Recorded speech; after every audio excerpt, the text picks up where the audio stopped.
অমলকান্তি, নীরেন্দ্রনাথ চক্রবর্তী।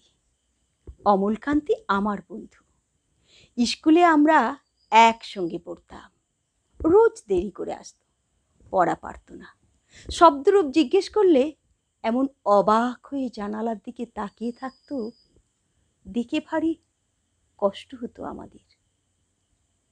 আমরা কেউ মাস্টার হতে চেয়েছিলাম, কেউ ডাক্তার, কেউ উকিল। অমলকান্তি সেসব কিছু হতে চায়নি। সে রোদ্দুর হতে চেয়েছিল। ক্ষান্ত বর্ষণ, কাক ডাকা বিকেলে সে লাজুক রোদ্দুর, যা আমার জামরুলের পাতায়, যা নাকি অল্প একটু হাসির মতো লেগে থাকতো। আমরা কেউ মাস্টার হয়েছি, কেউ ডাক্তার, কেউ উকিল। অমলকান্তি রোদ্দুর হতে পারেনি।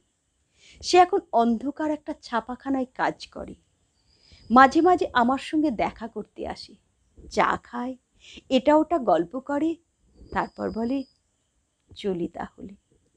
আমি ওকে দরজা পর্যন্ত আগিয়ে দিয়ে আসি। আমাদের মধ্যে যে এখন মাস্টারি করে, অনায়াসে সে ডাক্তার হতে পারত। যে ডাক্তার হতে চেয়েছিল, উকিল হলে তার এমন কিছু ক্ষতি হতো না। আমাদের সকলেরই ইচ্ছে পূরণ হলো, এক অমলকান্তি ছাড়া। অমলকান্তি রোদ্দুর হতে পারেনি।